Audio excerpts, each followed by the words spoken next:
All India Muslim personal law board के spokesperson doctor QR Ilyas sir हमारे साथ में।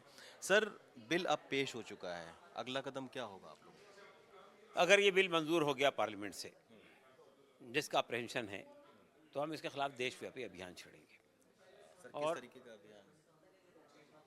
जो कॉन्स्टिट्यूशनल, लीगल और डेमोक्रेटिक तरीके से पॉसिबल है वो सब करेंगे। अच्छा सर, एक सबसे बड़ी बात उभर कर ये सामने आई है जिसका हवाला अब सरकार भी दे रही है कि वह बोर्ड अधिनियम धारा 40 के तहत आप लोग किसी भी संपत्ति पर अपना हक जता देते हैं और उसको फिर आप लोग कानूनी तमाम सारी जो है उसमें वो चीज़ें फंस जाती हैं। तो ये धारा 40 आप अ, कोई भी ज़मीन या जायदाद पर आप उसको क्लेम कर दें, तो ये कहाँ तक जायज़ है सर? देखिए, ये बिल्कुल गलत बात है। किसी भी ज़मीन पर क्लेम नहीं कर सकते आप। आपके पास कोई तथ्य होना चाहिए, आपके पास कोई डॉक्यूमेंट्स होने चाहिए, आपके पास में कोई कोई इतिहास होना चाहिए जिस ज़मीन के बारे में, उसी पे आप बात कहेंगे। और उसका भी वो अल्टीमेट नहीं है कि वक्फ बोर्ड ने किसी पे भी हाथ रख दिया तो उसकी हो गई। अगर आपका डिस्प्यूट है, आप समझते हैं गवर्नमेंट का डिस्प्यूट है, किसी का भी डिस्प्यूट है, आप वक्फ बोर्ड में आएंगे। वक्फ बोर्ड ट्राइब्यूनल के हवाले करेगा। ट्राइब्यूनल में कौन होता है? ट्राइब्यूनल में 3 लोगों का ट्राइब्यूनल होता है। एक डिस्ट्रिक्ट जज होता है, जो सिटिंग डिस्ट्रिक्ट जज है वो होता है इसका ट्राइब्यूनल का जज। और एक कानून का जानकार होता है और एक शरीयत का जानकार होता है। अगर ट्राइब्यूनल के फैसला आपके खिलाफ गया तो आप हाई कोर्ट में चैलेंज कर सकते हैं, आप सुप्रीम कोर्ट में चैलेंज कर सकते हैं। तो अगर आपके पास तत्व है तो आपको तो हर कहीं से राहत मिल जाएगी। तो ये कहना कि वक्फ बोर्ड ने हाथ रख दिया और किसी भी प्रॉपर्टी वक्त में चली जाती है, बिल्कुल गलत बात है। लेकिन उनका ये कहना है कि आपका ही ट्रिब्यूनल होता है, आपके ही लोग होते हैं उसमें, तो इसलिए आपको एक फायदा मिल जाता है, जबकि दूसरे धर्मों के पास इस तरह की कोई सहूलियत नहीं होती है। देखिए, सब धर्मों के पास ये सहूलत है। आप जितने भी इंडोमेंट देखेंगे, हिंदू इंडोमेंट को भी देखिए आप, सिख इंडोमेंट को भी देखिए, उनके यहाँ भी ये प्रोविज़न मौजूद है। ऐसा नहीं है कि सिर्फ वक्फ बोर्ड की चीज़ है। दूसरी बात है कि देखिए, वक्फ की प्रॉपर्टी के लिए बुनियादी बात ये है कि मेरी प्रॉपर्टी अगर मैं वक्फ करना चाहता हूँ तो मेरी व्यक्तिगत प्रॉपर्टी होनी चाहिए लीगली। मैं जब उसको वक्फ करूँगा मस्जिद के लिए, धर्मशाला के लिए, या आपके मदरसे के लिए या कब्रिस्तान के लिए, तो वाकिफ़ का मंशा, यानी मैंने जो किया वक्फ किया, तो मेरा जो मंशा है उसके खिलाफ, उसके उसके हक़ में वो इस्तेमाल होगी।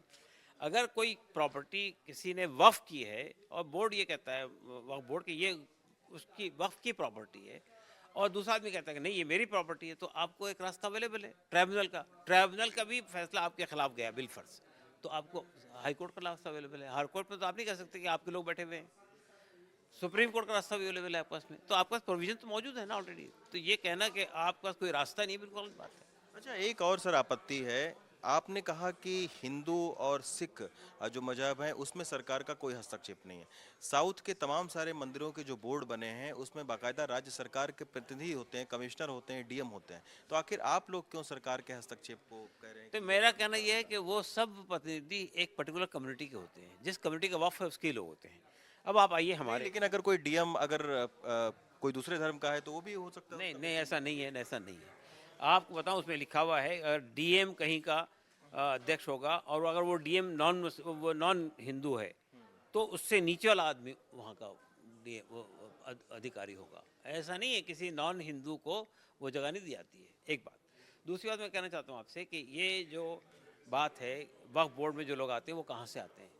वो पार्लियामेंट के मेंबर होते हैं, वो असेंबली के मेंबर होते हैं, वो ब्यूरोक्रेसी के मेंबर होते हैं। उनकी शर्त ये है कि मुसलमान होते हैं, दैट्स ऑल। लेकिन होते कौन से? वो गवर्नमेंट के लोग तो होते हैं ना। पार्लियामेंट में जो लोग बैठे हुए हैं वही आएंगे, असेंबली में जो बैठे हैं वही आएंगे, हम थोड़ी भेज रहे हैं किसी को। ब्यूरोक्रेसी में जो लोग हैं वही आएंगे। तो हमारा कहना ये है कि ये कहना कि वक्फ बोर्ड में हम लोग नॉमिनेट करते हैं, ये कहाँ है? भाई कोई कहीं कोई प्रोविजन नहीं है ऐसा।